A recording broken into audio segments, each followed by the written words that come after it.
আজকে আমি বানিয়ে ফেলছি পেঁয়াজ রসুনের ভর্তা। এই ভর্তাটা যেদিন আমাদের বাড়িতে হয় গরম ভাতের সাথে এই ভর্তা ছাড়া আমাদের আর কিছুই প্রয়োজন হয় না। যাই হোক, গরম তেলের মধ্যে রসুনটা দিয়ে দিলাম আর গ্যাসটা একদম কমিয়ে রাখবো। আমি খোসা শুদ্ধ রসুন দিয়েছি, তোমরা চাইলে খোসা ছাড়িয়ে দিতে পারো। এটাকে গ্যাসটা কমিয়ে আমি ঢাকা দিয়ে দেবো সেদ্ধ হতে খানিকটা।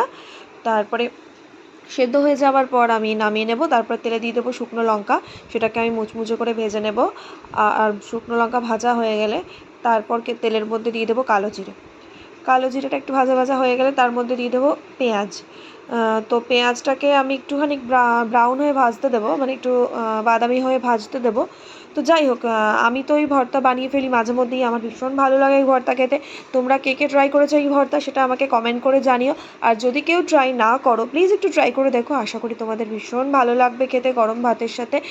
মুখের স্বাদ কারো ভালো না থাকলে তার স্বাদটাও পরিবর্তন হয়ে যাবে। যাই হোক, আমি ভর্তাটা মেখে নিচ্ছি। রসুনগুলোকে ছাড়িয়ে নেবো এইভাবেই মেখে। তারপরে শুকনো লঙ্কা নুন দিয়ে মেখে নিয়ে সবটাকে একসাথে মাখবো। তারপরে সঙ্গে দিয়ে দেবো হচ্ছে কাঁচা তেল, কেননা কাঁচা তেল যদি না দিই ভর্তার স্বাদটাই আসবে না। ভালো করে মাখার পর আমি কাঁচা তেল দিয়ে দেবো। তো আমি তো বানিয়ে ফেললাম চটপটে আমার এই ভর্তা, তো তোমরাও বানিয়ে ফেলো। বানিয়ে ফেলে কিন্তু আমাকে অবশ্যই শেয়ার করো তোমাদের এই ভর্তা কেমন লেগেছে। তো আবার দেখা হবে অন্য কোনো রান্নায়। যদি তোমাদের আমার রান্না ভালো লাগে তাহলে আজকের মতন টাটা।